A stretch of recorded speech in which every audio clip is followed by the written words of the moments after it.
Pronto, pessoal. Então, sejam bem-vindos à aula da disciplina. Hoje a gente vai dar continuidade ao conteúdo, falando um pouco sobre a avaliação da qualidade científica.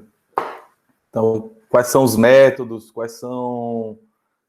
como é que a gente pode medir, né, essa qualidade em termos de saber qual a melhor revista da nossa área, em que revista eu devo considerar, né, para uma publicação, como é que você pode medir a qualidade de um artigo científico, se ele é bom ou ruim, mesmo dentro de uma revista que é conceituada, mas eventualmente ele pode ter uma qualidade baixa, né, em função do processo de avaliação que decorre aí, pode decorrer de algum equívoco, algum erro no processo de avaliação. É difícil, mas às vezes acontece. E a gente vai aprender também como é que a gente pode fazer uma medição, né, da qualidade, né, de um artigo científico, e também do pesquisador, do cientista, né, como é que a gente pode fazer uma avaliação comparativa entre cientistas no país, no mundo, no seu departamento, na sua pós-graduação, e aí saber qual é o nível, né, que cada um possui para ter poder de escolha também, isso aí. Eu digo que conhecer os indicadores, eles falam muito, né, bastante sobre o objeto, né, que pode ser a revista, o artigo, e no caso também o cientista. Então a gente vai discutir um pouquinho, passando por esses conteúdos aqui, tentando responder essas perguntas. Quais os efeitos da globalização na publicação nacional, como avaliar a qualidade científica de um pesquisador, quais as principais restrições aos índices de avaliação da qualidade científica, como é que está essa avaliação da publicação científica no Brasil. Tem muita coisa que mudou e vai mudar pra caramba, a gente está num processo de transição, a gente vai falar um pouquinho isso. Qual a tendência para a avaliação da publicação científica, né, no Brasil e no mundo? E aí vamos discutir coisas de atualidades, né? O que é que está acontecendo também na CAPES, né? Nas comissões de avaliação dos programas de pós-graduação, o que é que eles vêm considerando aí como referenciais, né? Para definir conceito de programa, conceito da qualidade, né, das publicações, e isso reflete eventualmente no conceito do programa, né, um dos principais pontos na avaliação de um programa de pós-graduação, sem dúvida nenhuma, são as publicações, né, que aquele produz, né, ao longo de um quadriênio, 4 anos, nos últimos 4 anos. E aí eles precisam de indicadores para medir, né? Porque existem discrepâncias muito grandes, né, em relação a outros países, né? A publicação científica no Brasil em relação a outros países. Eu vou mostrar para vocês aí como uma introdução. E aí, esse pessoal, ele que faz esse processo, né, de pensar no que a gente pode fazer de melhor, né, para ter uma avaliação mais justa. Então, esse pessoal, ele estuda e, enfim, e vê como é que estão as mudanças, as transformações para fazer um sistema de avaliação mais justo. Bom, a gente já comentou muito, né, sobre os efeitos da globalização, né, na ciência, né, no fazer ciência, mas também tem um efeito na publicação nacional. Então, a gente ficou muito tempo fechado, né, para as nossas publicações fechadas no território. Já tinha comentado também sobre isso. Muito por se entender que as pesquisas científicas realizadas no país eram de interesse dos brasileiros, né? Maior do brasileiro, mas isso foi, graças a Deus, mudando, né, ao longo do tempo, mas as primeiras revistas científicas no país incorporaram um pouco esse pensamento equivocado, né, de fazer ciência considerando os limites políticos, né? E isso reflete até hoje, né? Você tem revista científica no país que ainda não conseguiu se enquadrar aos padrões internacionais científicos. Então, a tendência é que isso mude, né? A tendência, obviamente, é que isso vá mudar, é que se quebre, né, esse paradigma, né? Que é, enfim, que de certa forma atrasa pra caramba, né, a evolução da qualidade científica no país.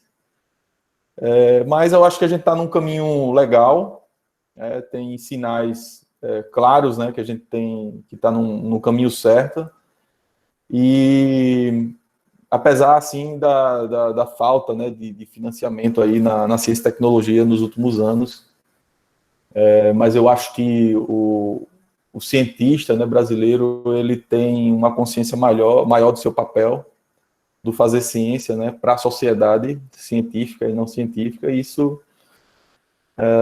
isso mudou bastante nos últimos anos, tenho certeza. E isso foi incorporado, né, também no processo de avaliação, nas instâncias superiores, né? Então, desde o de ponta a ponta, né? Desde o aluno até o presidente da CAPES. Dizer assim, que é o chefe maior, né? Ou do ministro, né? O ministro de Ciência e Tecnologia, que é hoje a autoridade maior no que cabe a questão da ciência e tecnologia no país, né? Bom, então o que aconteceu? Muitas publicações foram concentradas na realidade nacional e aí teve uma consolidação dessas revistas nacionais e aí com essa consolidação de revistas também teve consolidação de equívocos, né, no fazer ciência. Mas, graças a Deus, isso, como falei, foi mudando. Uma coisa que melhorou bastante, né, eu acho que um marco importante foi a internet, mas também o fim da ditadura militar proporcionou uma visão melhor, né, de mundo, né, para o brasileiro. Então, o cientista teve a possibilidade de se comunicar mais, né, com a sociedade, com os seus pares, né, depois desse regime, e a internet veio para consolidar, eu acho. Né? Isso aí tem uma influência marcante na internet para deixar o cientista mais próximo desse ambiente científico internacional. Então, e com isso, você tem um contato, né? Permite criar um ambiente e aí você tem o contato, e nesse contato você tem ganhos, né? Tem perdas também, mas eu creio que tem muito mais ganhos do que perdas. E a gente chega hoje num ambiente bem globalizado, assim, do né? Esse cientista brasileiro melhorou bastante. Apesar de alguns probleminhas pontuais, né? Do ponto de vista de administração, quem sabe assim, né? Não fazer ciência. Depois eu comento mais sobre isso, né? Muitas vezes quem está à frente, né, desse processo não é cientista, né, de carreira. Isso leva a ideias e rumos, né, equivocados, né, para o fazer ciência. Então, mas, enfim, a gente tem também culpa nisso aí, né? O cientista, ele fica sempre fugindo dessas atividades, né, de gestão, administração. Então, a gente tem um pouquinho de culpa também nisso aí. Bom, uma coisa que foi muito importante, né, foi o programa de bolsas sanduíche. Esse programa de bolsas sanduíche proporcionou, então, a participação de pesquisadores do país em grupos de pesquisas internacionais. Então, a Bolsa Sanduíche, ela foi delimitada mais para o doutorado, então uma parte, né, do doutorado, dentro do período de 4 anos, o aluno, né, o estudante de doutorado, ele poderia fazer fora do país, numa instituição científica, né, reconhecida internacionalmente. E aí, esse programa ele foi estendido, né, com o Ciências Sem Fronteiras. O Ciências Sem Fronteiras ele deu uma oportunidade não só para alunos de doutorado, mas também para alunos da graduação e também de mestrado. Era até possível conseguir fazer Ciências Sem Fronteiras, né, para alunos de mestrado, mas também proporcionou essa possibilidade aí para alunos de graduação. E aí isso é um programa que leva a esses alunos, né, essa realidade da ciência internacional, de como, né, de como é que os cientistas, né, fazem, né,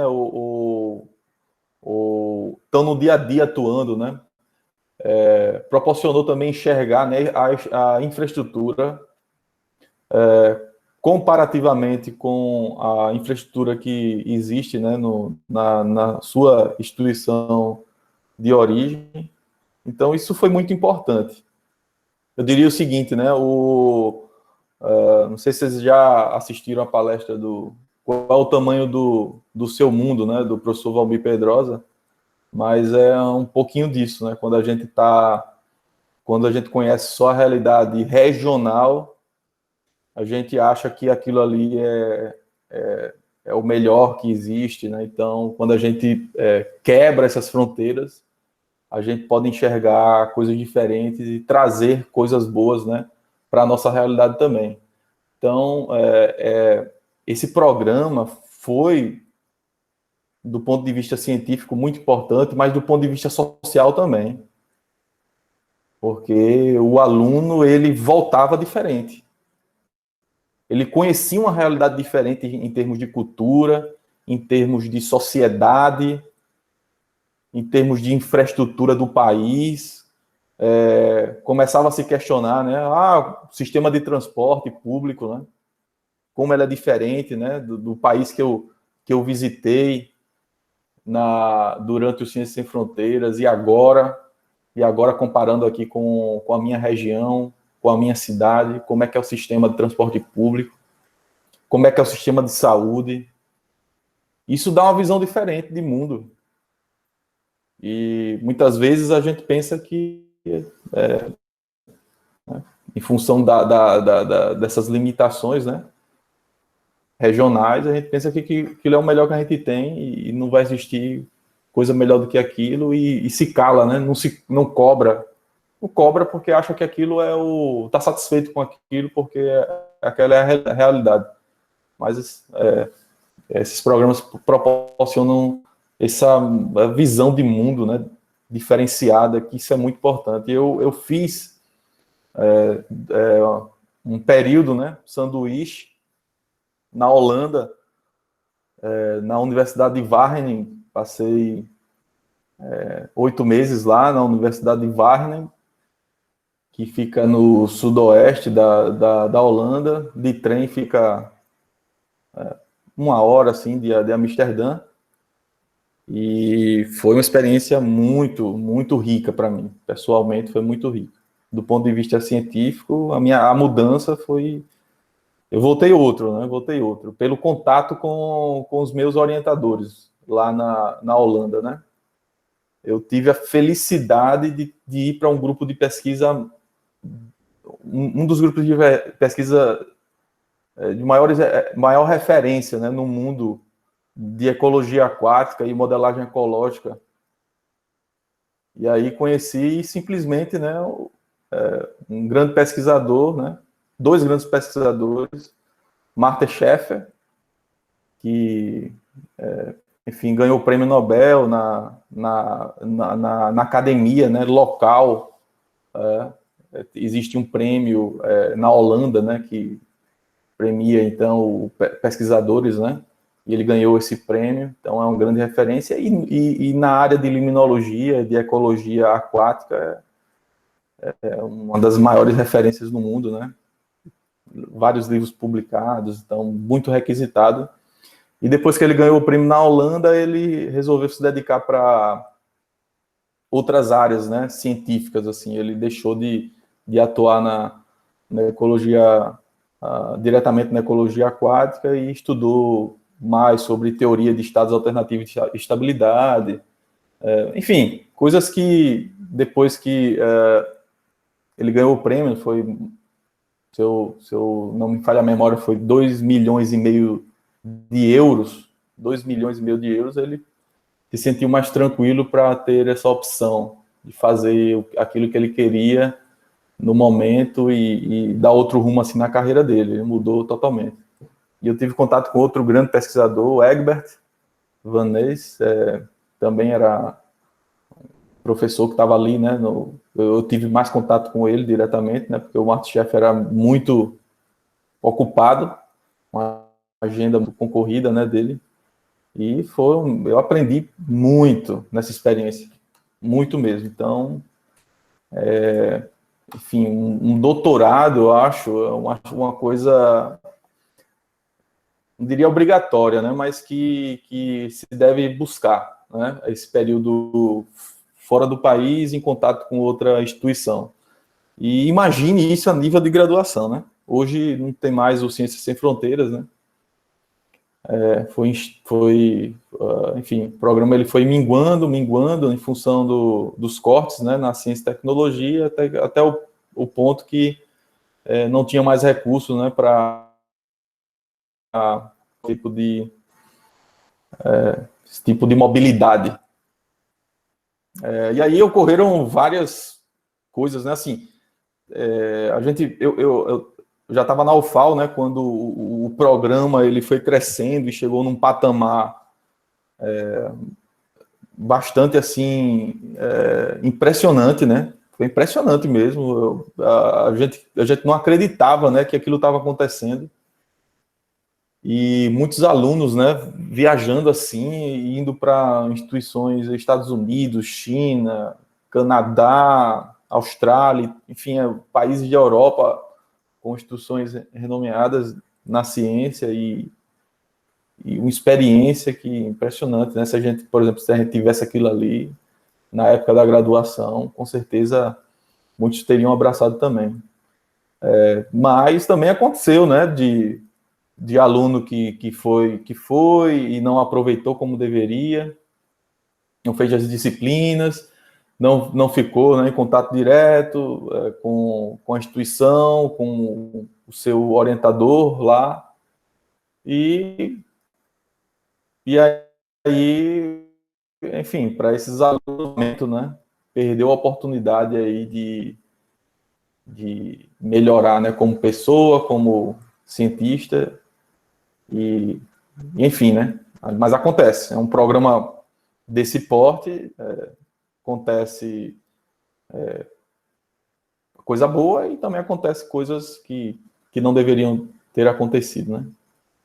Bom, e isso mudou muito, né? Por exemplo, um aluno de graduação que tem contato, né, com uma outra realidade, ele volta, assim, quando se propõe a fazer o que realmente deveria, ele volta diferente. E isso incentivou muitos alunos a fazer pós-graduação, a seguir carreira como cientista. Então, coisa que estava perdendo um pouquinho isso, né? Ser cientista não era levado como uma profissão no país. Muitas vezes ainda não é, né? Você fala, qual é a sua profissão? Cientista, você não é levado muito a sério, né? Não existe, né? Existe professor, enfim, existe pesquisador da Embrapa, mas cientista é uma coisa que muitos ainda enxergam como fora da realidade. Você não faz nada então, né? Não tem, você não é empregado de nenhuma instituição, porque não existe cientista no... Enfim, então, então eu acho que esse programa proporcionou isso, né? Dos alunos voltarem diferente e realmente querer fazer, ser cientista, né? Ter espelhos importantes, né? Ter referências importantes para seguir carreira nessa linha. Bom, e aí hoje não tem mais como pensar em fazer ciência a nível nacional. Acho que mudou totalmente essa visão em todos os programas, até pela cobrança de cima para baixo, da CAPES para os programas de pós-graduação. Isso vai sendo irradiado assim para todo o ecossistema, né? Chegando até na ponta ao aluno. Então hoje o pensamento é totalmente diferente. Essa disciplina, por exemplo, ela só veio em função dessas mudanças, né? Antigamente não existia essa disciplina de publicação, essa discussão que é cientista, em fazer ciência, em conscientizar também, né? O aluno, né? O que é que ele está fazendo numa pós-graduação. Já aconteceu, né? De gente passar pela disciplina e ver para... Eu pensava que pós-graduação era completamente diferente. Não é isso que eu quero. Não é isso que eu quero ser. E aí trancavam, iam embora, e, enfim, seguiam a sua vida. E outros não, se identificavam, não, é isso aqui. É realmente isso que eu estou procurando. Eu fiz seleção exatamente para isso e vou seguir em frente. E a disciplina só ajudou a consolidar, né, os conceitos na cabeça. E então essa disciplina faz parte desse processo também de conscientização. E hoje é muito difícil você ver um aluno de pós-graduação que não está consciente do seu papel no programa ou na sociedade científica que ele se enquadra. Então, tendência é só melhorar, né? Olha só, uma coisa que eu trago para vocês assim sobre os efeitos, né, da globalização na publicação. A gente vê claramente, né, uma crescente, né, no número de publicações científicas do país, né?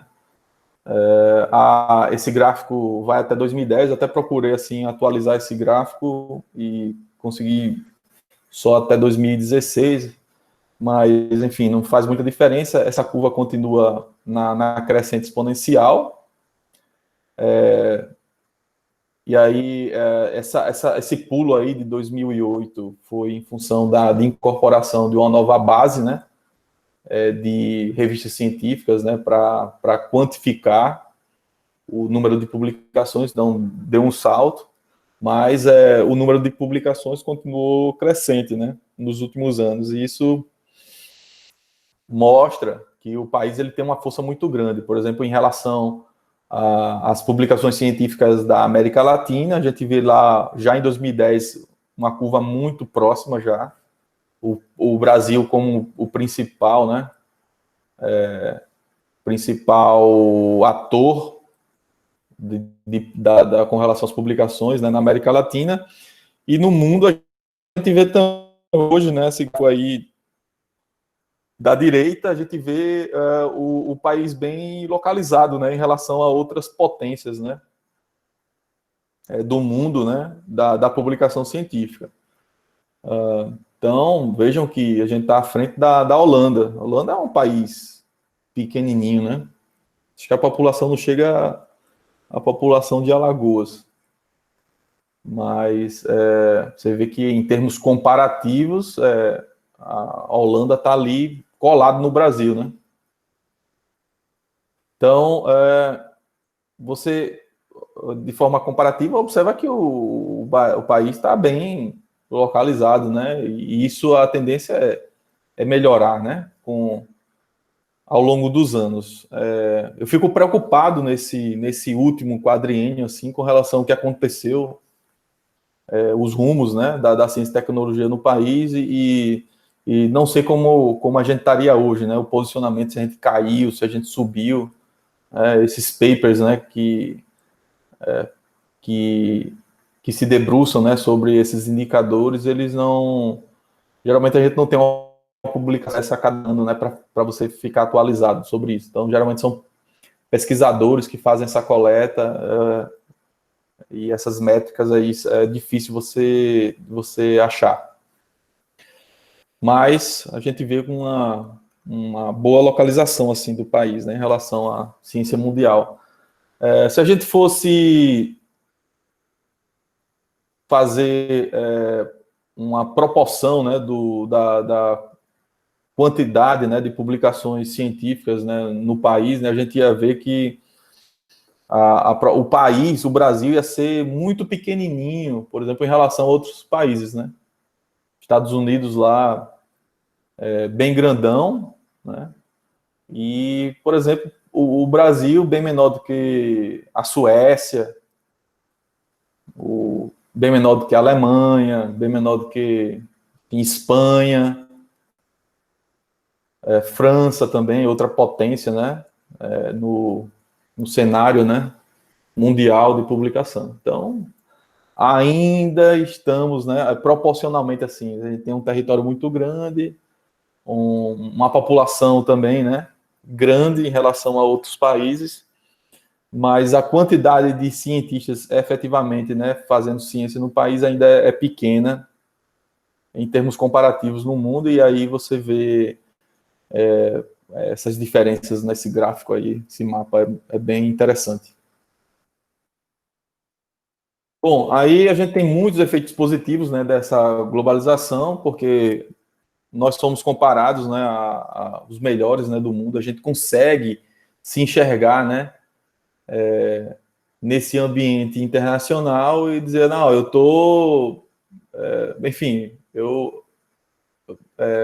a gente tem dificuldade, muitas vezes é uma comparação injusta, né, dizer, esse pesquisador aqui no país, ele tem um indicador menor do que um pesquisador que está na França, mas, enfim, a realidade de fazer ciência no Brasil e na França é completamente diferente, então aí você tem, dá para entender um pouco, né, essa questão, né, dessas diferenças, mas é possível você comparar, e é possível, a partir da comparação, entender essas diferenças.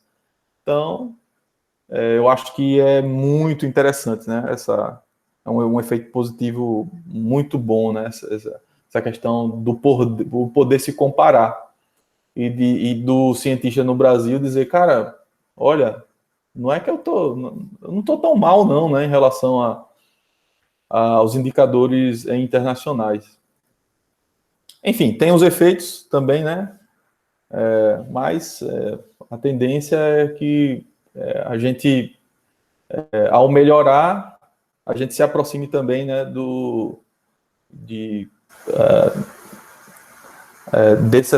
desses cientistas, né, também que estão bem ranqueados aí no mundo. O outro efeito positivo é aprender coisas novas. Então, a gente já está, como a gente está em contato, né, nesse meio internacional, a gente tem acesso a essas novidades, e aí, com acesso a essas novidades, a gente pode incorporar no nosso fazer ciência também. Então, isso traz um crescimento muito grande, né?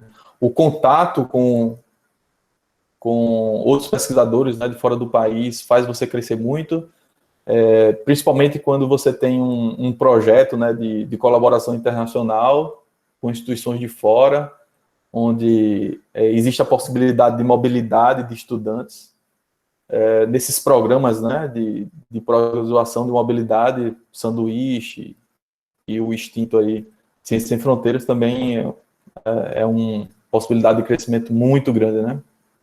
Todos os aspectos. Visão holística, né, dos problemas, ou formas diferentes de ver também, isso aí já comentei, né, desse contato, né, com um ambiente novo, né, diferente. A troca de experiência científica e cultural também foi falado, e a qualidade das publicações. Então, um ponto que eu queria colocar aqui exatamente sobre essa questão, né? Eu acho que quando o aluno volta também de uma experiência, né, desse contato, né, com a ciência internacional, ele tem uma noção melhor sobre qualidade dessas publicações. E aí a gente tem uma clara noção, né? Qual é a revista melhor, quais são os melhores indicadores, e porque se fala muito nisso. No país ainda você vê muito de realidade ainda regional, né? Nas discussões assim com relação à qualidade de publicação. Enquanto em outros países não. Realmente o interesse maior é o foco sempre buscando a qualidade, né, como meta, e aí independe, né, independe da revista, isso aí. Depende da revista. Se é uma revista regional ou de fora do país, o foco sempre é colocar a tua publicação no melhor local, né? Onde ela tenha mais chance de ser vista, de ser conhecida, de ser lida, né, pela comunidade científica e ser citada, né? E aí chegando no ponto de reconhecimento, né, pela comunidade e aceitação. Bom, e aí tem alguns efeitos negativos, né? Por exemplo, o indivíduo que faz um estágio fora e volta, ele pode sofrer influências culturais fortes, né? Por imposição de valores, né? Mesmo no país, e voltar para o Brasil um pouquinho, trazendo um pouquinho dessa cultura. Cara, isso é normal, né? Eu acho que é normal. Quando isso é positivo, né? Quando ele incorpora, eu acho, elementos culturais positivos, não vejo nenhum problema. O problema é ele incorporar elementos culturais negativos. Mas isso acontece até mesmo no país, né? Por exemplo, o aluno ele vai fazer pós-graduação no Rio Grande do Sul, já volta com sotaque, né? No outro ano ele já tem um sotaque, ele volta aqui para visitar os parentes, os amigos. Aí ele já está falando tchê, ele já está falando cantado. Pá, isso é normal, muito normal acontecer, né?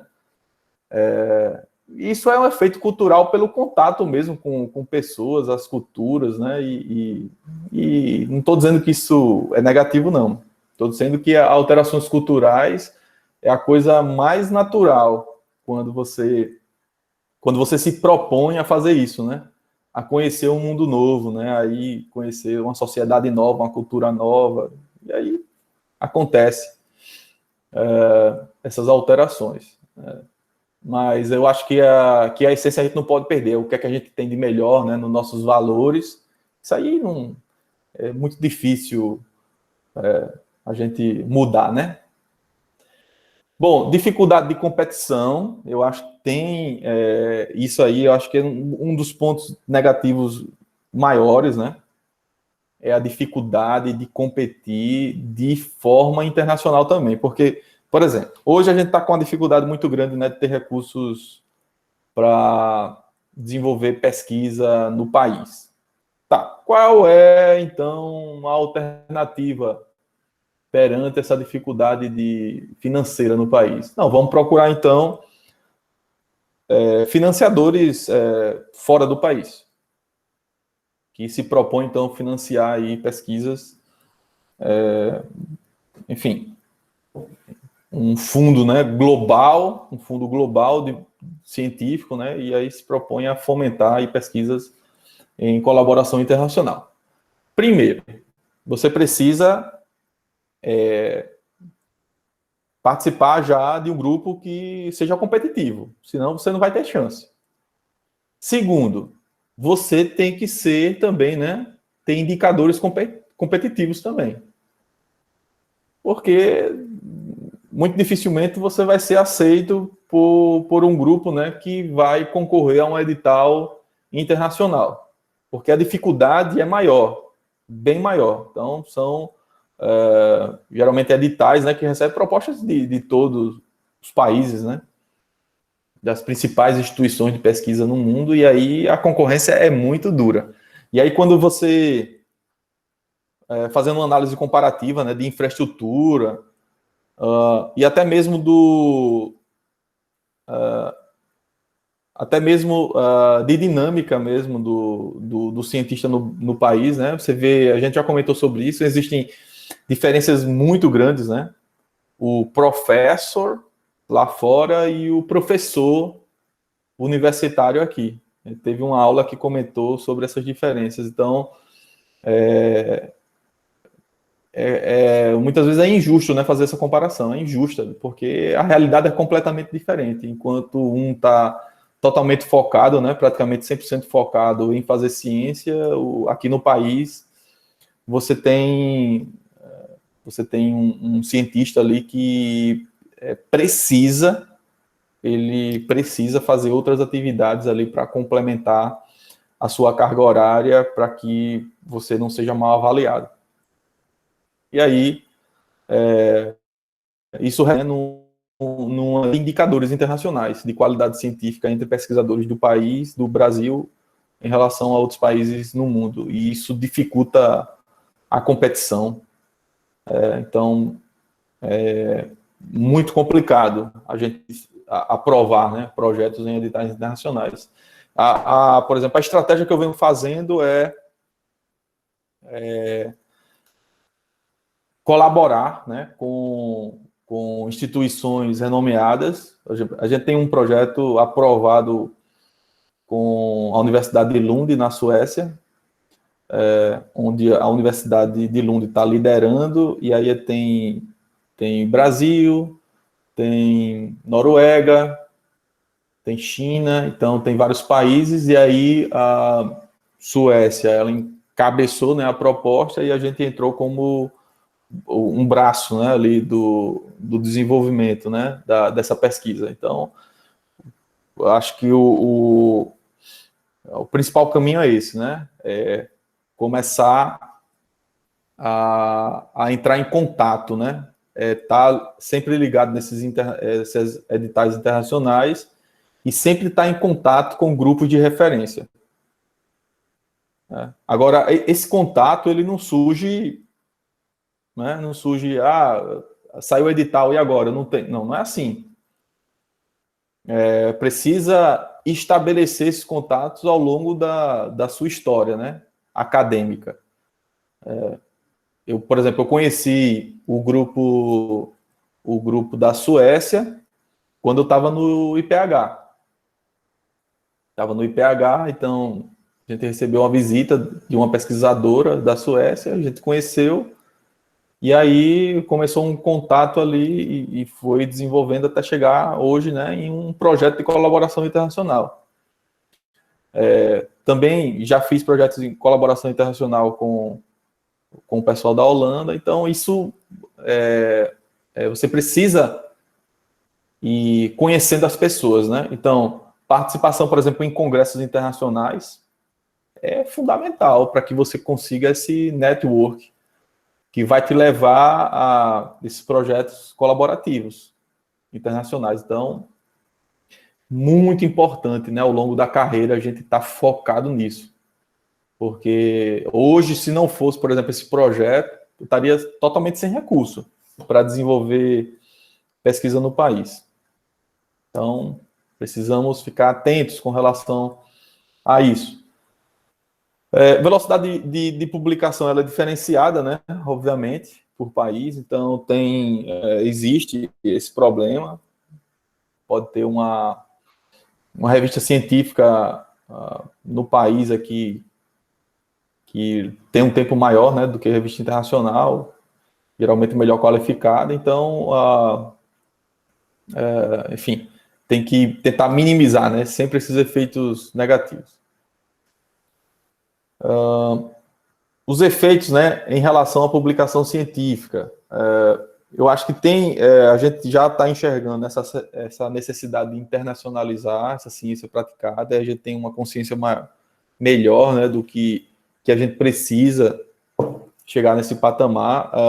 Já aconteceu uma discussão, né, na pós-graduação, a nível de pós-graduação, na UFAL, né, de como melhorar o processo de internacionalização dentro dos programas de pós-graduação, como, por exemplo, receber aluno de fora do país. Uma coisa que a gente ainda não faz, não tem muito essa prática, apesar de ter um grupo de relação institucional, internacional. Na UFAL existe um grupo de relações internacionais científica que promove, né, a mobilidade de alunos, né, de fora do país para o país. Então, certamente vocês conhecem alguém, né, algum estudante, né, que veio de fora de países da Europa, da África, enfim, ou da América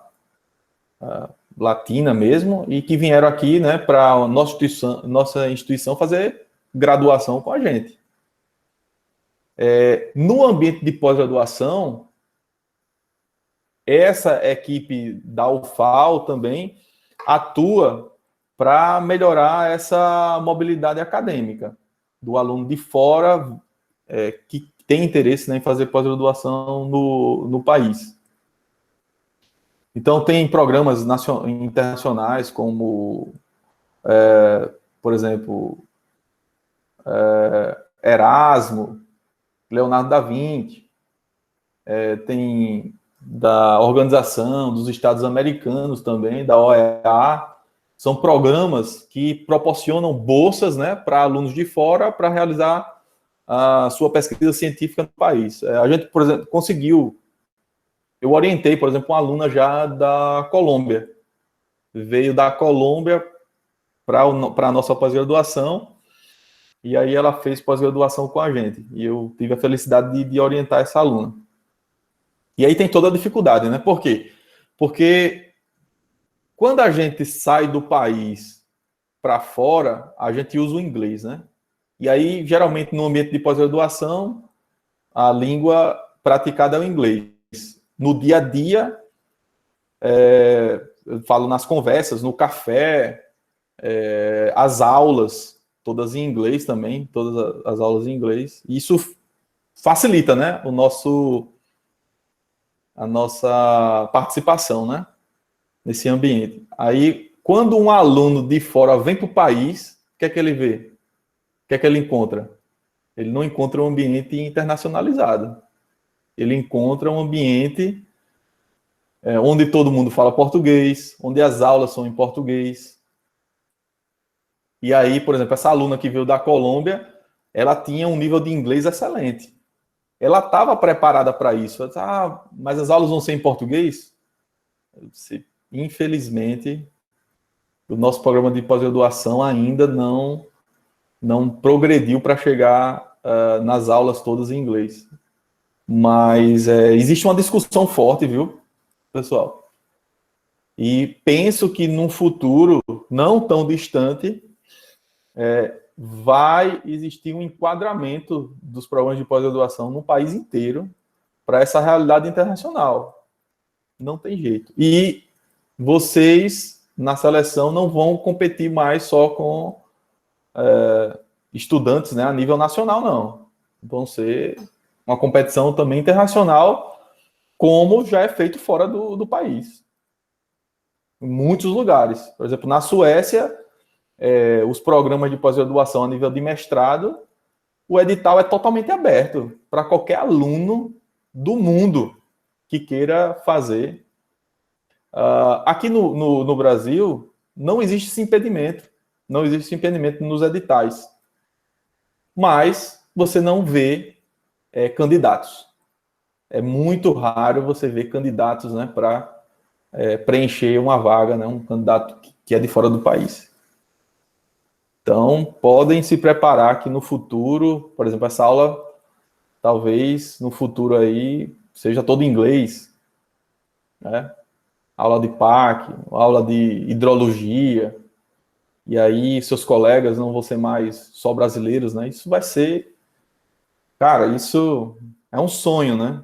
Sinceramente, eu quero, antes de me aposentar, eu queria chegar nesse nível, né? Num ambiente totalmente internacional na pós-graduação. Ia ser fantástico, do ponto de vista de aprendizagem, de cultural, enfim, de trocas, né?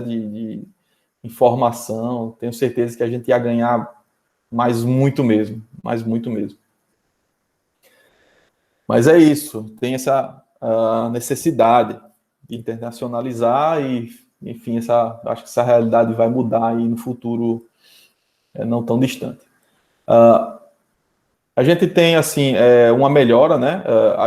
Em função dessa globalização, claramente a gente melhorou a qualidade científica, então temos a consciência, né, que precisamos publicar melhor, em revistas melhores, né, de mais alto impacto para atingir essa comunidade. Então, isso, eventualmente, essa condição ela foi atendida, né, de forma intrínseca.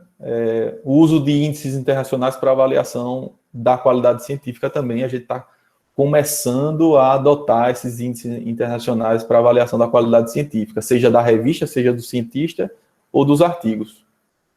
Então, a CAPES, cada vez mais atenta, né, em cada comitê, para cada área de conhecimento, esses comitês agora já vêm conversando entre eles, e aí a gente percebe, né, essa incorporação desses indicadores internacionais no processo de avaliação, seja de conceito, seja de revista, ou, enfim, do docente também. Vamos lá. Como é que a gente avaliar a qualidade científica de um pesquisador? Bom, o que avaliava antes? Só pelo número de publicações de artigos científicos. Então, em função da produtividade, você tinha uma referência se o pesquisador, o cientista no país, ele era melhor ou pior do que o outro. Então, o foco era em produtividade e não na qualidade científica. Até hoje, né, você pode perceber essa questão da produtividade até pelo nome da bolsa, a bolsa científica, né, dado pelos pesquisadores mais reconhecidos nas áreas, né, no país, chamada bolsa de produtividade. Aí tem vários níveis, né, nível 2, nível 1D, 1C, 1B e 1A.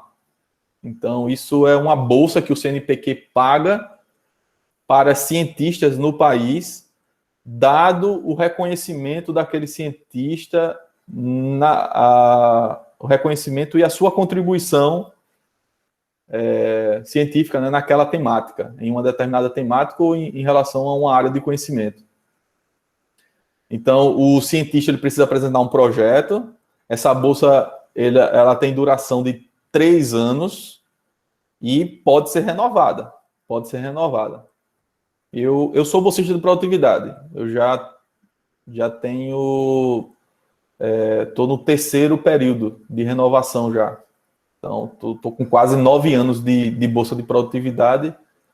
Se Deus quiser, aí talvez eu consiga aí dar continuidade nessa bolsa, né? Infelizmente, eu não consigo progredir, porque nossa pós-graduação é conceito 3 e não tem doutorado. E daí eu não consigo progredir do nível 2 para o nível 1. Eu já tenho indicadores, mas não consigo progredir, felizmente.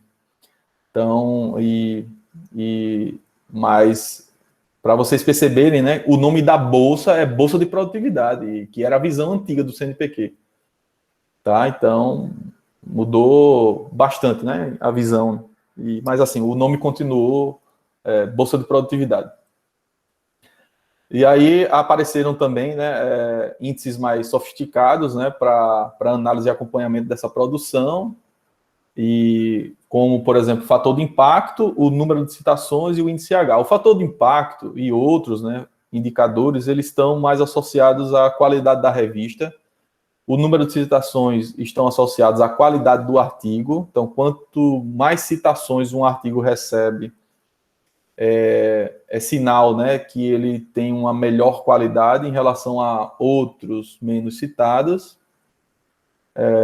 Tá? Porque isso mede o grau de inserção perante a comunidade científica, e o índice H, que foi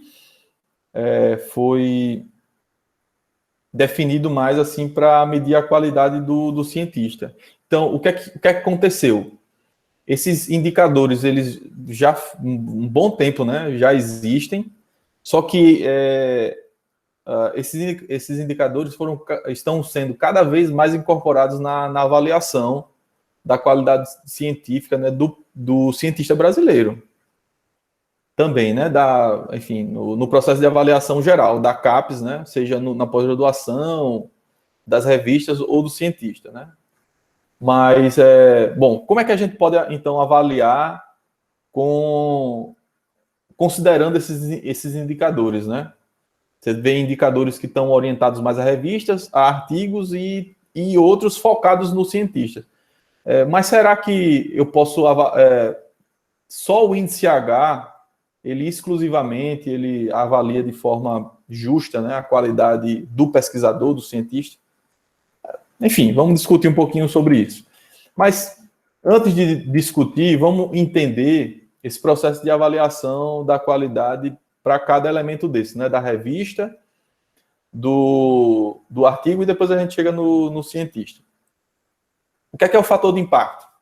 O tão falado fator de impacto. Vocês conhecem, já ouviram falar certamente do fator de impacto e conhecem bem, mas ele é uma formulazinha bem tranquila. Por exemplo, o fator de impacto que saiu esse ano já, ele é a relação entre o número de citações dos artigos, né, daquela revista, né, que ocorreram no ano anterior. Então, a gente está em 2020, então ele pega todas as citações dos artigos daquela revista que ocorreram no ano anterior, no caso 2019, e divide pelo número de artigos publicados por aquela revista no biênio anterior, no caso 2017, 2018.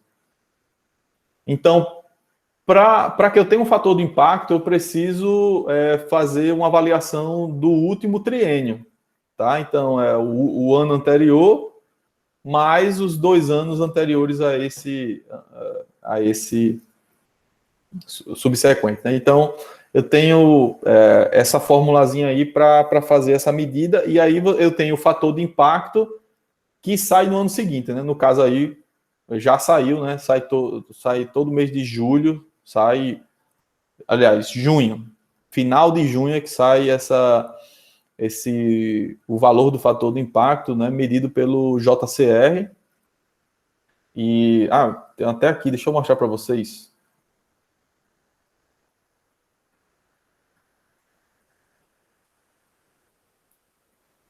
Aqui, ó, o fator de impacto.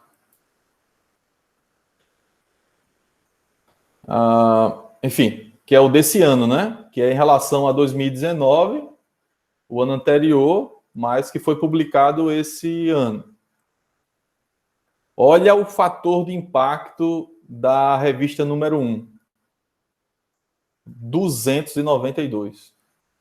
Vocês sabem o que significa isso? Que, em média, ou seja, o número de citações do ano anterior, de 2019, dividido pelo número de publicações dos 2 últimos anos, essa relação é de 292. Assim, é como se fosse a média de citações, né, que cada artigo recebe. Então, cada artigo publicado na revista recebe, em média, 292 citações. Meu Deus do céu. Como, né, o poder, né, de inserção na comunidade científica dessa revista é impressionante. Mas vejam que é uma revista da área médica, focado aqui a trabalhos relacionados à oncologia, e aí você tem um interesse muito grande, né, nessa área aqui para desenvolvimento de soluções para combater câncer. E aí você tem esse impressionante fator de impacto. Se a gente observar o fator de impacto, né, sei lá, de 10 anos atrás, a gente não teria uma revista com esse valor, não. No máximo ali, 60, 70, mas nesse valor é impressionante mesmo, impressionante. E aí a gente vê outras, por exemplo, a Nature. A Nature, você tem uma revista especial com relação à descoberta de drogas, de medicamentos, então você vê o fator de impacto dela, 64. A Nature, as principais aqui são na área de oncologia, né? Então, essa daqui, oncologia clínica, Nature Review, Cancer, também. Então, você vê que as principais revistas são na área médica, né? Tem um maior fator de impacto. E aí vem as revistas mais gerais. Nature, Science. Enfim, aí tem revistas mais gerais aqui com um fator de impacto também grande, né? 42, 41. E aí, bom, enfim, aqui a relação é extensa, né? Quem é que mede mesmo? Quem está lembrado? Quem é que mede esse indicador? Quem mede esse indicador é o Thomson Scientific, né? Que é a principal base editorial do mundo, que comporta as principais revistas, né, no mundo. Então, aqui a gente vê, vamos ver a quantidade de revistas hoje que está nessa base, 12.838 revistas nessa base. Bastante. Sei lá, há 10 anos o número era metade disso. Hoje já tem mais de quase 13 mil revistas nessa base. Então, bastante coisa já. Muito bem, então, agora vocês sabem o que é o fator de impacto. O Imediance Index, ele mede o fator de impacto, só que ele é o fator de impacto imediato, vamos dizer assim, né? Que ele faz a relação entre o número de citações do ano anterior dividido pelo número de artigos publicados também no número anterior. Então, a tendência é que esse índice ele seja maior, né, do que, obviamente, ele vai ser maior, né, do que o número, do que o fator de impacto mesmo, né, porque o denominador ele diminui, então aí ele aumenta, né, em relação ao fator de impacto original. Mas, assim, é muito pouco usado, né? Por que ele é pouco usado, esse índice? Geralmente nem se ouve falar nele. Esse índice ele é pouco usado, por quê? Porque espera-se que as citações dos artigos, elas comecem a acontecer logo após o primeiro, segundo ano. Então, você publica, por exemplo, um artigo que eu publiquei em 2020, ele vai começar a ser citado em 2021, 2022. Então, esse biênio anterior, ele é um período interessante, né, para que você considere, para saber essa relação entre citações e publicações de forma mais justa. Porque se você pega essa relação citação e número de citações, número de artigos no mesmo ano, enfim, você já não está pegando a mesma base de artigos que foi citada e que foi publicada. Então, aí, enfim, aí esse índice ele não é muito utilizado.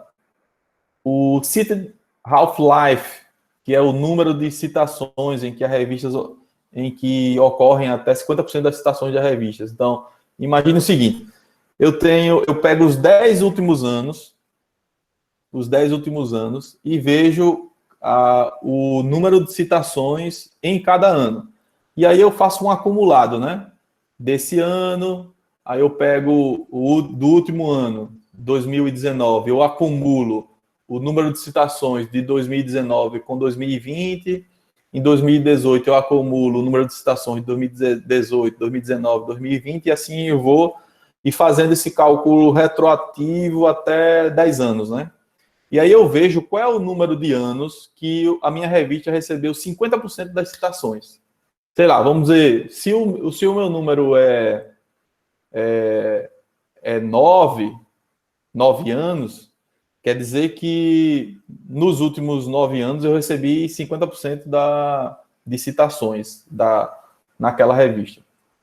Então, é um índice que mede, né, a velocidade de inserção daqueles artigos perante a comunidade científica. Então, se esse índice ele é grande, quer dizer que eu tenho muitas publicações, né, muitas citações ali nos últimos anos. Então, isso é muito bom para a revista.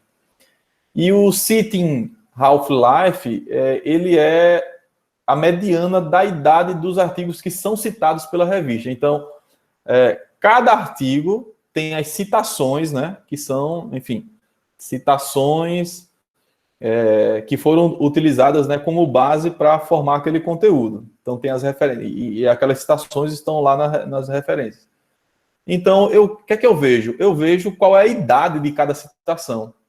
E eu considero a idade daquela citação e vejo se a minha revista está considerando, na sua revisão, né, nas suas citações, artigos mais recentes.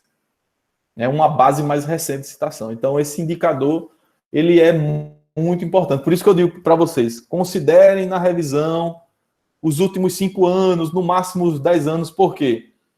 Porque essas publicações mais recentes, elas já trazem a base das referências mais antigas incorporadas. Então se a gente está sabendo o que está acontecendo, né, nos últimos 5 anos, a gente certamente está na fronteira do conhecimento e tem uma base do que aconteceu para trás.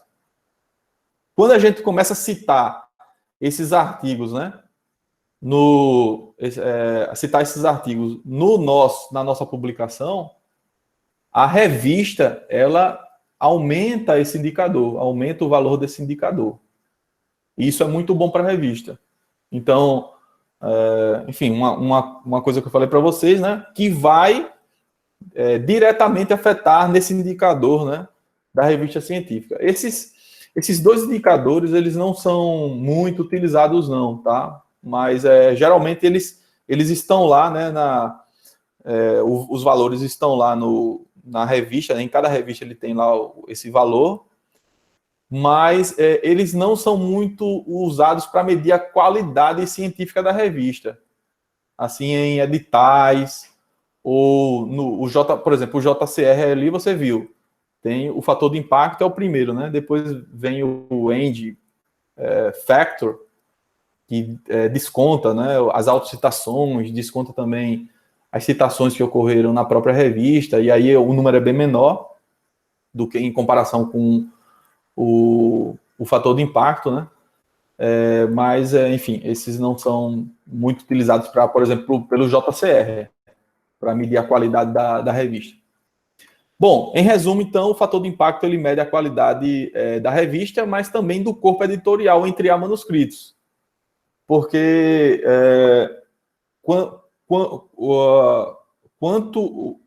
quanto maior o fator de impacto, entende-se que eu tenho uma qualidade melhor, né, dos artigos que estão publicados. E quem é que vai exatamente medir essa qualidade?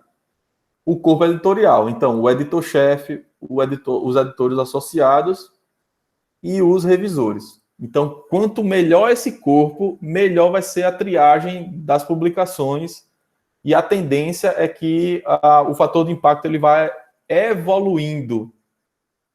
Então, acontece também involução do fator de impacto ao longo do tempo, né? Mas em algumas revistas, né? Mas assim, por quê? Porque quando a gente estuda o que é que está acontecendo,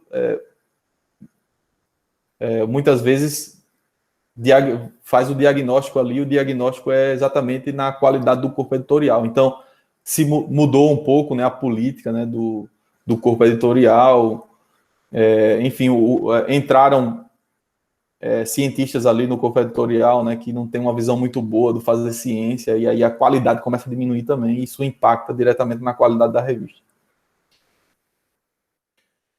O fator de impacto também mede a qualidade do cientista.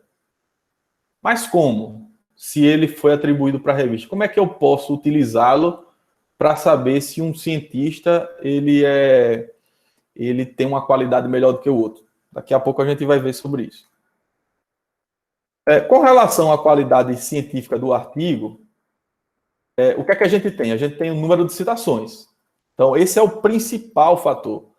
O número de citações, de forma inquestionável, ele mede essa qualidade porque ele mede o grau de inserção daquele conteúdo na comunidade científica. Então, quanto maior o número de citações, subentende-se que ele está sendo mais utilizado. Então, mas independente, né, se ele está sendo utilizado como uma boa referência de forma para construir o conhecimento, ou ele está sendo usado para dizer, não vá por esse caminho. Aí, independente disso, né, foi citado. E aí, sendo para construir um novo caminho, ou para dizer, realmente é por aqui mesmo. Se isso aqui, essa conclusão, ela está certa, minha pesquisa traz também que essa conclusão ela pode ser ampliada para essa situação nova, então o número de citações hoje, sem dúvida, é o melhor indicador. Mas, assim, acontece problemas, né? A gente vai falar um pouquinho mais na frente dos problemas com relação ao número de citações. Mas tem alguns problemas com relação a esse indicador. Ele é um indicador que revela que determinada publicação foi utilizada, né, pela comunidade e é realmente o que se deseja para que o conhecimento ele torne um conhecimento científico, né? Então, e aí, quanto mais citado, é sinal de que ele foi incorporado, né, pela comunidade, foi incorporado como um conhecimento científico, e aí ele pode chegar ao nível, né, de levar conhecimento também para a sociedade não científica. Bom, o interessante, o importante, né, independente do que você publique, mas o importante é que você seja lembrado. Essa é a grande verdade. Tem aquele ditado que fala assim, né, falem bem, falem mal, mas falem de mim. Eu acho que isso deve ser uma regra a ser seguida, né, no meio do mundo científico, né? A gente precisa focar na questão da citação. É um planejamento completamente diferente, né? É um modo de pensar totalmente diferente, porque o que é que a gente quer? A gente quer a publicação. A gente nem está pensando se ela vai ser ou não citada, mas o foco é em passar pela barreira, né? De ser aprovado e ter lá o meu artigo carimbado na revista. E ele ganhar um DOI, um objeto identificador digital.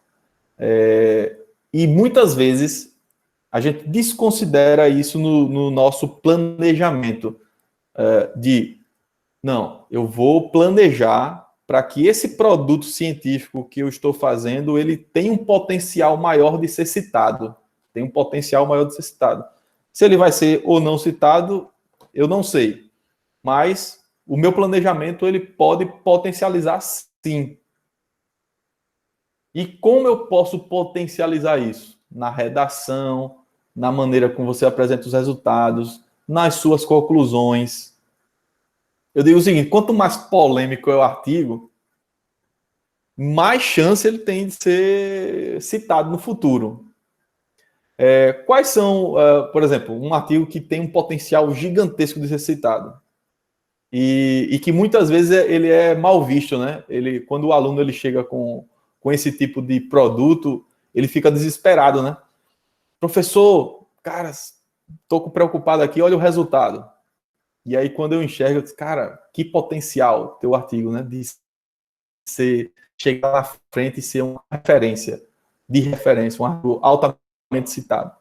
Principalmente, são aqueles artigos, né, onde a conclusão foge do que é altamente esperado. Então, você faz um artigo e ela foge do que é esperado, né, o que se vê na literatura, o que você viu na tua revisão bibliográfica. Então, quando isso foge e você consegue explicar por que esses teus resultados eles não seguiram, né? Não corroboram com uma ideia já altamente estabelecida, você tem um grande produto na mão com potencial de ser altamente citado. E se você fizer bem, né, a questão da explicação, com certeza ali você vai ter um ótimo produto. Então, enfim, você tem uma chance maior daquele artigo ele ser questionado perante a comunidade. Então, se ele tem uma chance maior de ser questionado, com certeza ele vai ser citado. O problema é quando você tem resultados inconsistentes, né, devido, né, a metodologias não robustas utilizadas na pesquisa. Você chega a um resultado, né, que diverge, né, do que é esperado, que é altamente polêmico, né, que aquilo ali vai trazer, né, uma polêmica na comunidade científica, é só na comunidade, né? E aí você, enfim, tem esse potencial grande, né? E aí você tem esse problema de ter uma metodologia frágil, gerar resultados inconsistentes, e aí você ser mal falado. Mal falado, né? Até pode culminar no teu artigo ser retratado por inconsistências metodológicas e empíricas, né? Bom, tem uma pergunta aqui da Tassiano, não sei se é uma pergunta ou um comentário. O artigo Qualisar que li para comparar o Qualis B tem essa característica polêmica. Interessante. Um comentário aqui. Então, ela falou aqui que ela leu 2 artigos, o Qualis A e o Qualis B, e viu essa característica polêmica aí provavelmente no artigo Qualis A trouxe uma novidade, né, que não era esperada pela comunidade e trouxe essa polêmica, né? Então, veja que, enfim, não é que a gente tem que procurar isso, mas quando a gente chega num produto desse, a gente tem que ter uma consciência que certamente vai causar impacto na comunidade, mas também a gente precisa ser muito responsável por aquilo ali, porque se aquilo ali tiver mal feito, tiver errado, esse impacto vai ser muito negativo para você, tá? Vai ser muito negativo para você e para o grupo de pesquisa. Então, enfim, prestem atenção nisso. Tentem começar a perceber essas questões nos artigos que vocês estão lendo, né, ou vão ler, e fazer esse planejamento diferente do artigo de vocês. Como é que eu posso fazer um planejamento para que esse meu artigo ele seja mais citado no futuro? Então, para entender isso, basta vocês observarem e lerem esses artigos que eles são muito citados. Vamos tirar desses artigos muito citados os artigos de revisão, tá? Esses não, enfim, vocês não vão fazer, provavelmente vocês não vão fazer uma pesquisa de revisão. Então, excluam esse universo de artigos de revisão e tentem enxergar esses artigos mais citados, né? O que é que eles trouxeram para que eles fossem, né, muito utilizados pela comunidade científica. E aí, se a gente faz um projeto visando isso, nossa, que potencial esse projeto vai ter, tá? A questão de chegar numa polêmica, isso é consequência, né? Então, aí você chegou lá num resultado que certamente vai ser polêmico perante a comunidade, e aí, enfim, isso não é planejado, isso não é uma coisa planejada, mas quando você planeja, né, um artigo que não tem uma polêmica no final, mas certamente vendo artigos bem citados, né, você tem também um potencial grande, né, de ser considerado pela comunidade. Um artigo que é criticado pode ser utilizado para construir um conhecimento científico, né, como foi falado aqui. O número médio de citações é um interessante indicador para a qualidade do cientista. Então, você tem o número médio de citações por artigo, né? Então, eu tenho uma média, né, de citações, e aí essa média de citações pode ser utilizada, né, para medir a qualidade do cientista. Vamos supor, o cientista, como é que eu chego nesse número? Eu somo todas as citações, eu pego todas as publicações, né, de um cientista e vejo, para cada artigo que foi publicado desse cientista, eu vejo a quantidade de citações. E eu somo tudo.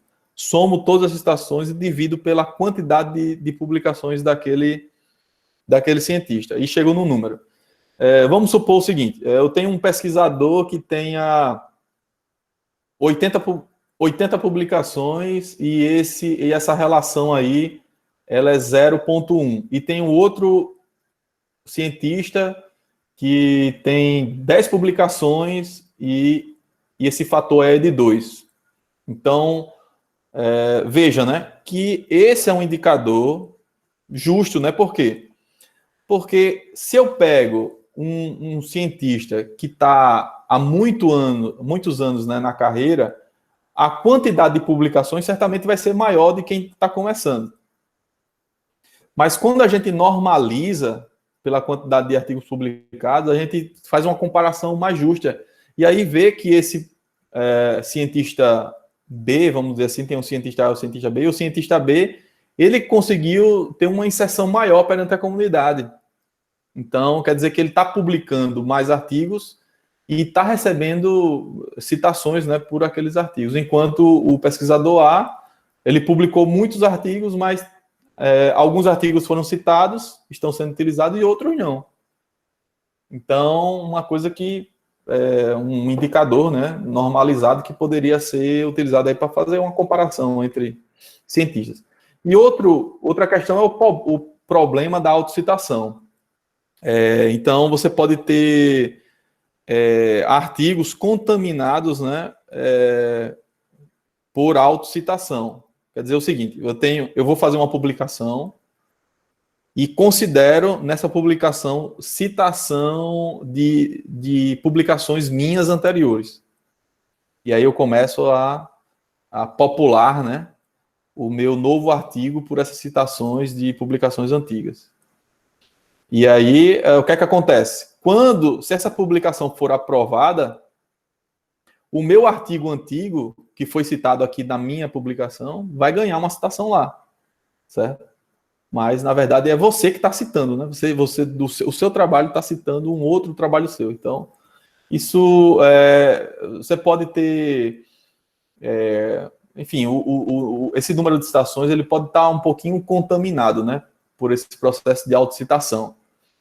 O ideal é que a gente eliminasse, né? Então já tem, né, ferramentas que fazem isso automaticamente, né? Por exemplo, calcular o fator H, tirando, né, as autocitações e considerando as autocitações. Então você tem dois fatores, né, H, né, para medir a qualidade do cientista. E falando em índice H, fator H, ele foi desenvolvido, né, por um argentino em 2005, o Rich, e ele propôs, então, fazer essa ponderação entre o número de publicações de um autor e o número de citações que aquele artigo recebeu. É assim. Vamos lá. Você fez a sua primeira publicação, certo? Então, você tem o publicação número 1, e aí, depois de algum tempo, aquela publicação ela recebe uma citação. Qual é o seu índice H? O teu índice H, ele é 1, porque aquele teu artigo, o 1, né, recebeu uma citação. Aí, passou o tempo, você faz uma nova publicação. Você tem uma publicação agora, número 2. Publicação 2, ela tem 0 citações. Qual o teu índice H? O meu índice H, ele é 1, continua sendo 1, porque eu só tenho um artigo que recebeu uma publicação. E aí passou o tempo, a publicação número 2 recebe uma citação. E aí você tem a publicação 1 com uma citação, a publicação 2 com uma citação. Qual é o teu índice H? Continua sendo 1, porque o número de citações que o maior artigo recebeu foi 1. E aí vamos supor que passou o tempo e aí o teu artigo número 1 recebeu 2 citações, e o artigo número 2 recebeu uma citação. Então, aí o teu índice H pula para 2, porque o teu artigo mais citado, o número, que é o número 2, né? Recebeu duas citações já. Então, e aí ele vai progredindo. Então, quer dizer o seguinte, por exemplo, um pesquisador que tem índice 10, quer dizer o quê? Quer dizer que, sei lá, ele tem 30, 40, 50 publicações, mas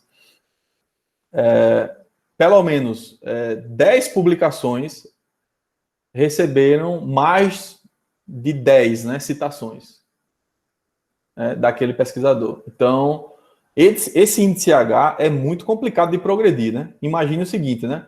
Um pesquisador que tem índice H 30, as maiores referências, né, nas temáticas, os melhores cientistas, né, de referências, né, no mundo, né?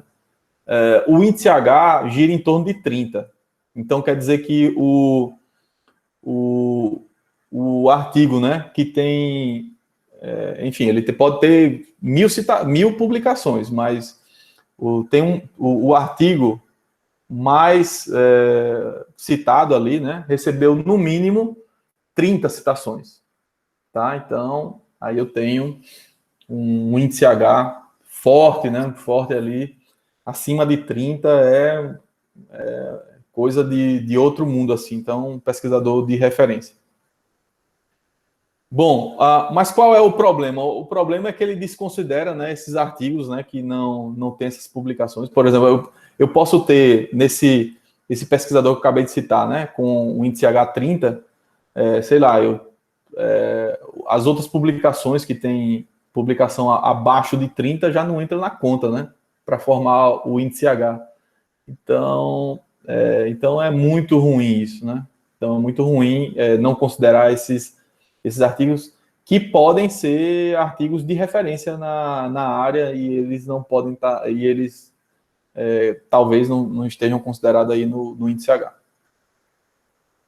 Bom, teoricamente, quanto maior o índice H, melhor é o cientista. Então dá para fazer uma comparação da tua qualidade em relação à qualidade de um outro cientista no país ou em outro local.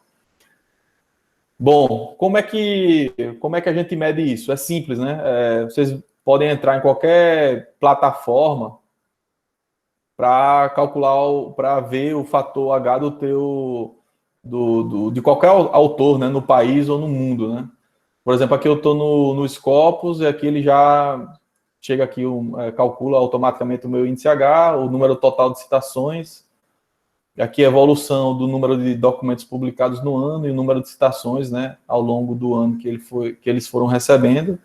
Aqui é bem atualizado já, né? 2020 aqui ele já vai trazendo, né, os artigos aqui já, citações e os artigos que foram publicados, né, no ano de 2020.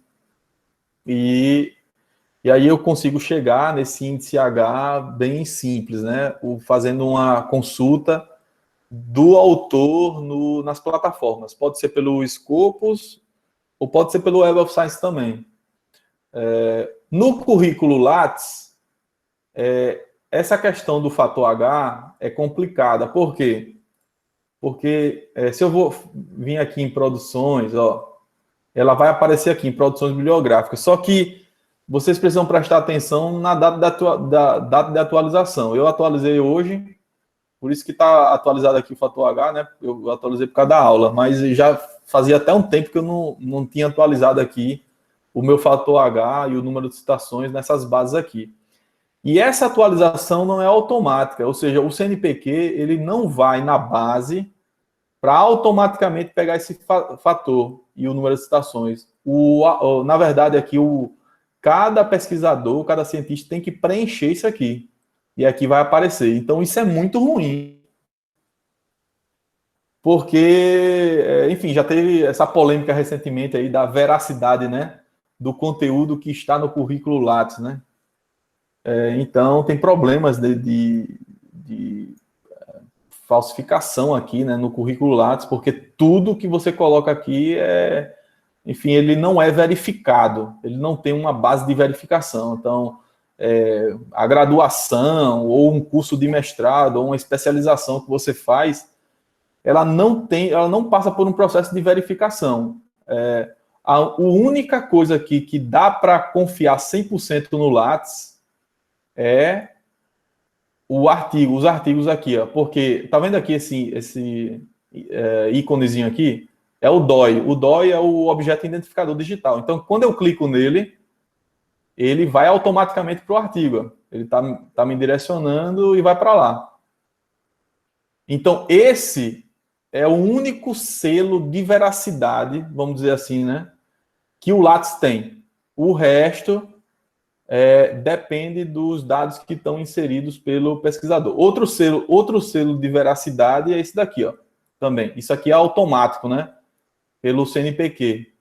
Então, eu não fui eu que coloquei. Esse aqui, o CNPq gera e coloca aqui, certo? Então, bom... Então aconteceu, né, já, né, aí a gente vê um caso recente, né, do ministro, o ex-ministro, né, da Educação, que colocou dados falsos, né, aqui nessa parte aqui, doutorado, pós-doutorado, pelo amor de Deus, pós-doutorado assim, não é título, né, pessoal? Muita gente pensa que pós-doutorado é título. Pós-doutorado não é título, pós-doutorado é uma qualificação. Certo? Então, enfim, o cara vai falando o currículo da pessoa e diz que ele é pós-doutor. Não, o pós-doutor, ele simplesmente é um estágio, não tem nem a obrigação de fazer uma tese, não. Ele faz uma pesquisa, faz um estágio e pode ser um estágio, geralmente é um estágio de 1 ano, tá? Mas ele precisa ser institucionalizado. Ou seja, ele precisa estar amarrado, né?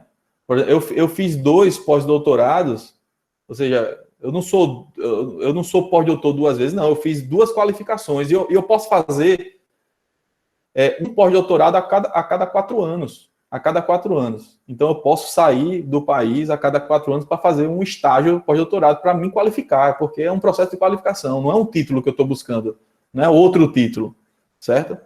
Então, eu tive essa oportunidade, né? E tudo regulamentado, tudo regulamentado. Então, eu precisava estar ligado a uma instituição de pesquisa, eu precisava de uma bolsa, e aí essa bolsa... Só que no Lattes, a gente não tem essa questão da veracidade. Isso é um problema. Então, eu posso colocar aqui quantos pós-doutorados eu quiser no Lattes que ele vai aceitar. Isso é muito ruim. Isso é muito ruim. Então, o CNPq, eu acho que depois dessa polêmica toda, né, o CNPq ele vai estar mais preocupado com essa questão das informações, da veracidade das informações que a gente coloca no Lattes. Então, é importante, né, essa questão aqui e aí, no futuro, talvez usar esses indicadores verídicos, né, como indicadores para avaliar a qualidade, né, do cientista também. Porque do jeito que está, não dá para confiar muito, diria, né? O que é que a gente pode fazer? A gente pode vir aqui no Scopus. Pode vir no Scopus, no Web of Science, e aí a gente tem, mas assim, são indicadores focados na publicação e ponto final. Então, isso, enfim, do ponto de vista de avaliação da qualidade do cientista, né, às vezes é ruim porque você não tem tantos indicadores. E como eu falei para vocês, né, esse fator H, em comparação, por exemplo, se eu pegar o meu fator H e comparar com a nível nacional, talvez eu esteja muito bem colocado, mas se eu comparar com a nível internacional, eu não vou estar bem colocado. Então, isso é muito ruim para que a gente consiga se internacionalizar também, né? Buscar projetos fora. Então, isso deveria... a gente precisa buscar melhorar, mas é isso aí, mas tem toda a dificuldade que a gente já comentou, né? Bom, quais são as principais restrições aos índices de avaliação da qualidade científica? Primeiro, né, no Brasil existe falta de cultura sobre avaliação, devido ao fato das pessoas não estar ligadas à ciência. Então, como falei para vocês, né, geralmente quem está em altos, nos postos, né, de primeiro escalão, segundo escalão, terceiro escalão, com relação à área de ciência e tecnologia, muitas vezes não são cientistas. E aí são essas pessoas que estão norteando os rumos da universidade, do fazer ciência, e não tem uma clara noção do que o que é o certo, o que é o errado.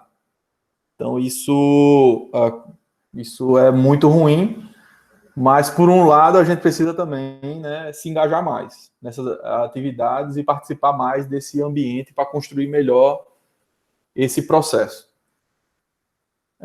Bom, os docentes que não fazem ciência e não são cobrados, né, por isso, né, na progressão, então isso dificulta a qualidade científica, a gente atingir um nível de qualidade grande, né, porque, ou seja, a gente progride.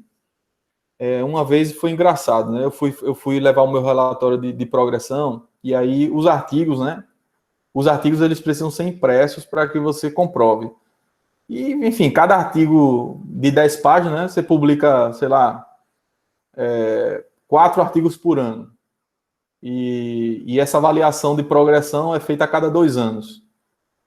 E aí você, a cada 2 anos, tem 8 artigos, 80 páginas, em média, né? Aí o teu relatório... Aí teve uma vez que eu fui entregar o meu relatório de progressão na secretaria e deu, assim... eu tive coincidência, assim, de também entregar o meu relatório junto com outro professor que, enfim, não faz, não está no programa de pós-graduação, né?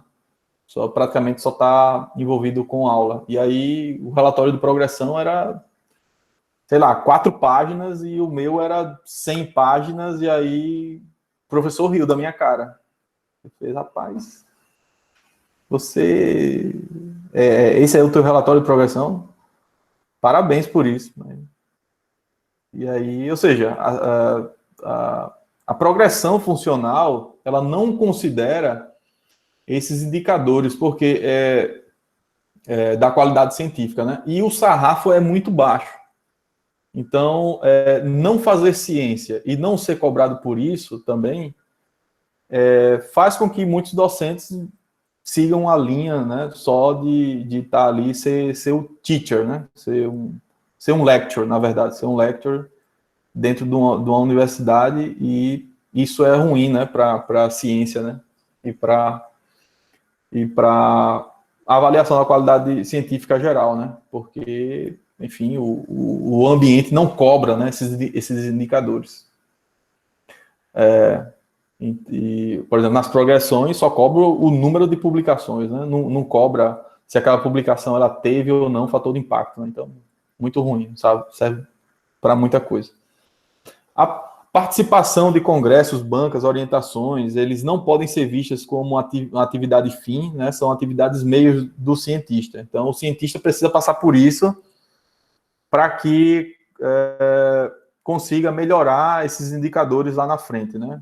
Da qualidade científica, mas eles não podem ser utilizados, né, como a progressão funcional usa todos esses indicadores, né? Participação em eventos, participação em bancas, orientações, tudo isso é levado em conta para você progredir, mas a nível de qualidade científica, isso não mede nada, porque é uma atividade meio do cientista. O cientista ele tem que passar por isso, por uma banca, para chegar num trabalho final e, enfim, ter uma publicação, e aí vai melhorar o teu então é consequência, né? Não deve ser um objetivo, né? Mas, enfim, os indicadores aí para fazer a progressão consideram essas atividades meios que, enfim, a gente não concorda. Quais são as principais restrições da avaliação científica, né? Bom, a qualidade científica do cientista, ele pode ser medida para melhorar, né, o processo por uma composição, né, de indicadores. Eu acho que seria... Gilson Volpato, né, apresenta essa equação que eu concordo muito, né, com a visão dele, né, que é uma composição entre somatório de fator de impacto, né, das revistas, né, que você está publicando, número de citações, o número de citação por artigo e o índice H. Então, esses indicadores para compor um índice chamado de qualidade científica, que ele chama, né? do pesquisador. Então, acho que é é interessante, né? Mas hoje não se adota isso. O fator de impacto também tem várias limitações, né? A gente já falou aqui algumas, né? De ignorar artigos que não foram citados. O impacto só indica o prestígio da revista e não do cientista. Geralmente, o fator de impacto, a gente viu agora há pouco, né? Que áreas com grandes fluxos de publicação, geralmente eu tenho um fator de impacto maior, né? Por exemplo, a área médica.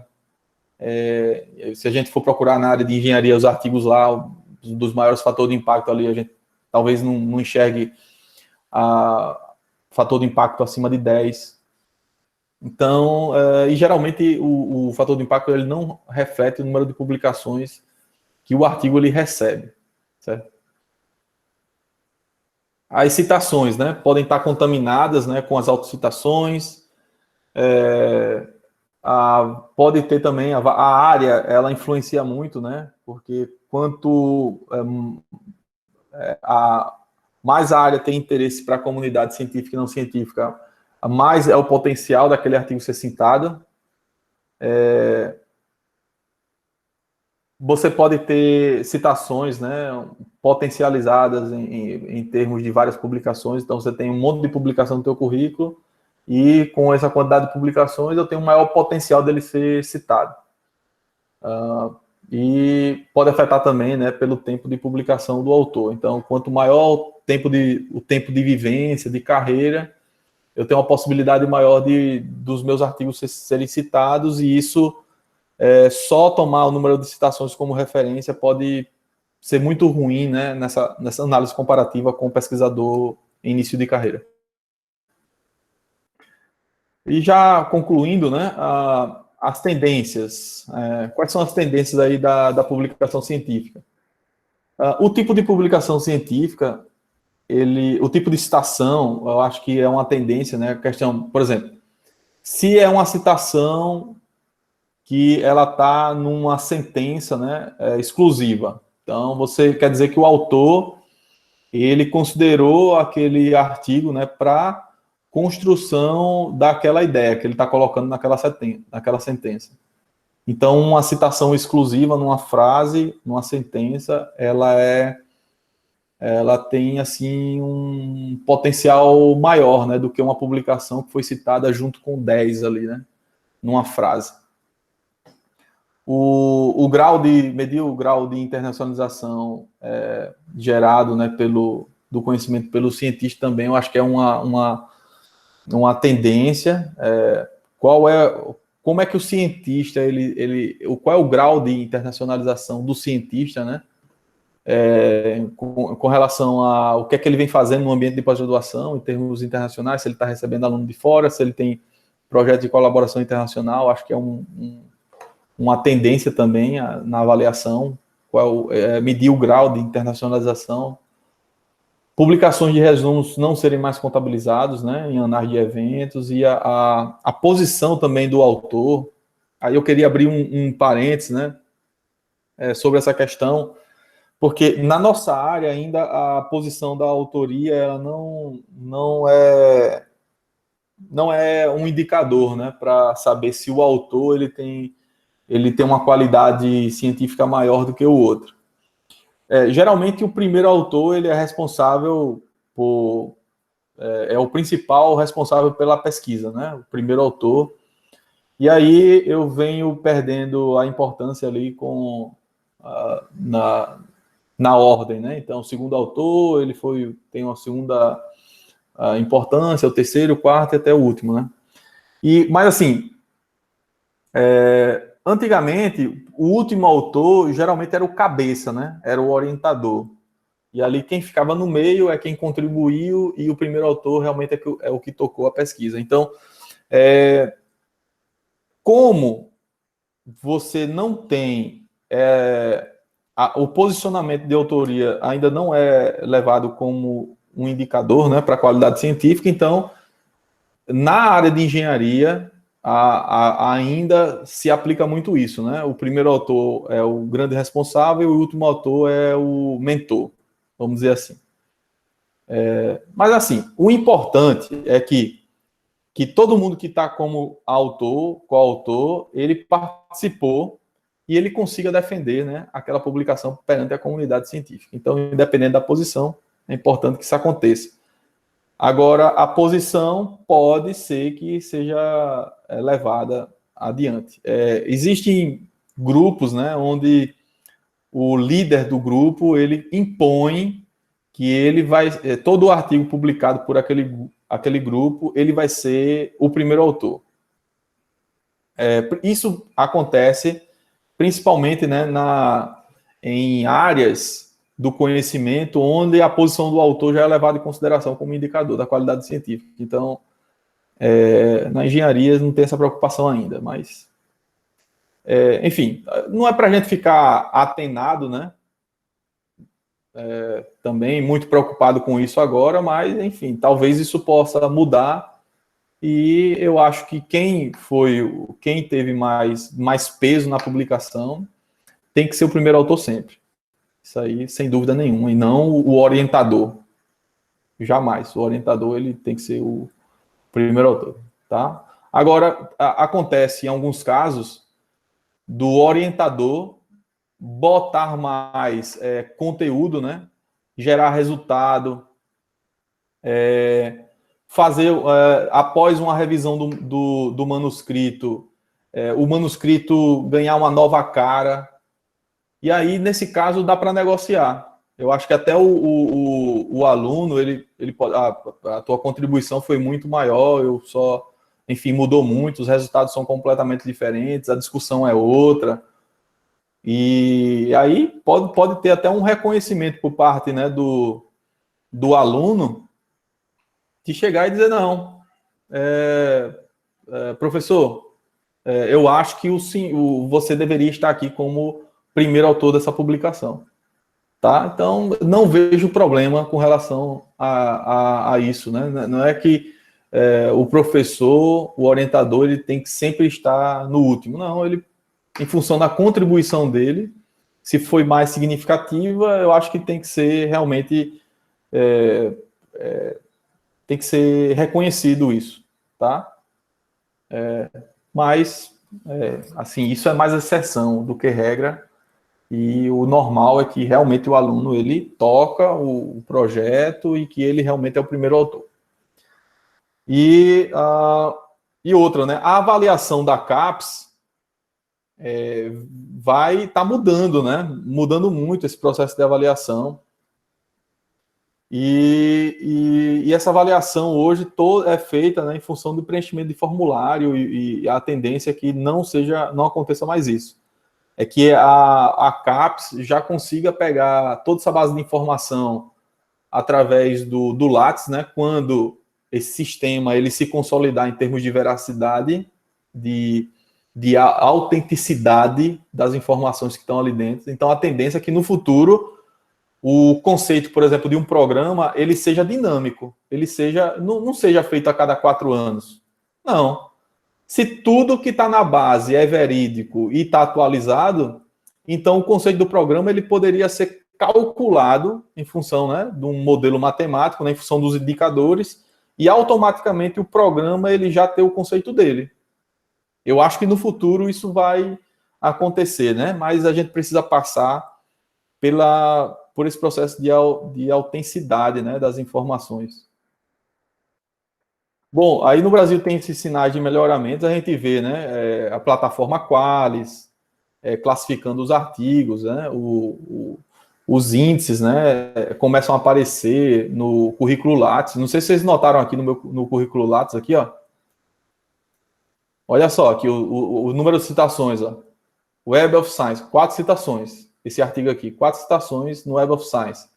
Os mais recentes não têm citações, né, porque acabaram de ser publicados. Aí você vê aqui, ó, número de citações, 6, nas bases. Então, a gente vê que o Lattes já está trazendo esses indicadores para dentro, né? Então, rapidamente isso aí no futuro vai ser incorporado na avaliação. E, bom, como é que a gente mede hoje o Qualis? Só para fechar a aula, como é que a gente mede o Qualis hoje? É assim, é bem fácil. Hoje a gente tem várias áreas de conhecimento, né? Engenharias 1, 2, 3, 4, ciências da saúde, enfim, tem várias áreas. Para cada área do conhecimento, existe um comitê, uma comissão, onde essa comissão seleciona os artigos, né, que estão sendo considerados pela comunidade científica daquela área. E aí, daquele conjunto de artigos científicos, se pega, né, o fator de impacto de cada revista, daquele conjunto de revistas. E aí eles fazem uma estatística, né, calcula a mediana do fator de impacto. E aí, em função da mediana, eu tenho as categorias do Qualis CAPES, que seria o seguinte, ó, a mediana é a referência. 2 vezes a mediana, B1. De 2 a 3 vezes a mediana, A1. Acima de 3 vezes a mediana, A1. A2, né, que é de 2 vezes a 3 vezes. A2 e A1 é acima de 3 vezes. Aí eu tenho os artigos B2, né, que é de 70% da mediana até a mediana, de 50% da mediana até 70% da mediana é B3, e aí vai, né, nessas categorias. Então, inclusive, né, isso também tem sido usado muito para nota, né, dos cursos, né, esses indicadores aqui. E, enfim, essa é a classificação atual. E hoje existe uma proposta nova, né, onde o Qualis QualisCap tem 8 categorias. Então, os artigos do extrato A vai de 1 até 4, de A1 até A4, e o B de B1 até B4. Então, são 8 níveis, 2 extratos, A e B. E a classificação, agora, a tendência é ser única e não por área de conhecimento. Então, todas as revistas vão ganhar um Qualis, e esse Qualis vai ser unificado para todas as áreas de conhecimento. Então, enfim, tem muito estudo, né, das comissões, das áreas, e eles chegaram exatamente nesse formato que vai ser implementado esse ano ou no próximo ano. Tá? Então, a gente espera aí grandes mudanças, né, na questão desses indicadores. Aí você pode perguntar, mas professor, por que a CAPES não usa simplesmente o fator de impacto? Por quê? Porque o nosso nível com relação ao nível internacional ainda não dá para competir ainda. Então, só que isso traz muitos problemas. Por exemplo, aqui, ó, o artigo revistas, que é 3 vezes acima da mediana, tudo é A1. Por exemplo, se você publica numa Nature, numa Science, que tem fator de impacto ali em 40, ele vai ser A1. E só para vocês terem uma noção, a mediana da nossa área gira em torno de meio, 0,5 de fator de impacto. Então, 3 vezes isso, 3 vezes meio é 1,5. Então, qualquer revista científica com fator de impacto acima de 1,5 já é considerada A1 pela CAPES. É muito pouco. É muito pouco. Então, por exemplo, você que publicou numa Nature vai ter a mesma importância na avaliação do que um professor que publicou numa revista ali com fator de impacto acima de 1,5, 1,6, fator de impacto 2, né? E essas publicações de alto impacto, elas deveriam ter um peso mais especial no processo de avaliação da CAPES, no processo de avaliação da revista. Então, enfim, isso é um dos problemas, né, desse procedimento de avaliação da CAPES aqui, desses extratos, mas assim, é o que temos hoje, né, e esse sistema ele foi adotado exatamente para ter indicadores mais locais, né? Aqui. Mas a tendência é que a gente use apenas indicadores globais aí no futuro, né? Não tão distante. Bom, eu acho que é isso. Não sei se alguém tem algum comentário, alguma dúvida. Está aberto aí para questões, sugestões, comentários. Alguém quer fazer algum? Pode ligar o microfone aí para se alguém tem algum comentário para fazer.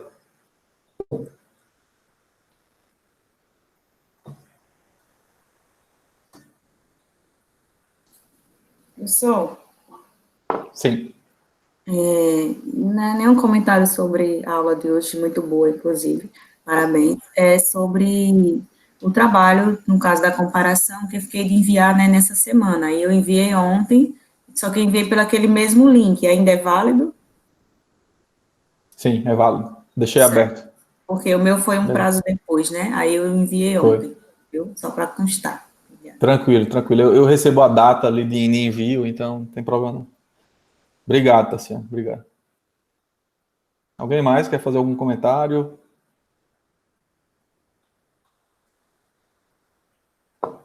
Não? Então, eu vou finalizar a aula por aqui. Desejar, então, uma ótima semana para todos. Dizer o seguinte, no nosso programa, a gente já está ali, vai para o módulo 4, né? Depois, daqui mais umas 2, 3 aulas, a gente vai finalizar essa parte aí conceitual e vai partir para as oficinas. Então, é muito interessante que essa perspectiva, né, de projeto de pesquisa já esteja encaminhada, né, do que vocês vão apresentar como produto final na disciplina PAC. Não deixem para essa segunda fase da disciplina, né, que é de oficinas, porque essa fase de oficinas, vocês já vão ter que apresentar, né, um planejamento, a temática, o que é que vocês vão fazer. E se vocês deixam para essas oficinas aí, vai ser muito ruim. Então, tentem adiantar o que for possível, né, em termos de planejamento para o produto final da disciplina. Ótimo, então. Valeu, um abraço. Até semana que vem, pessoal.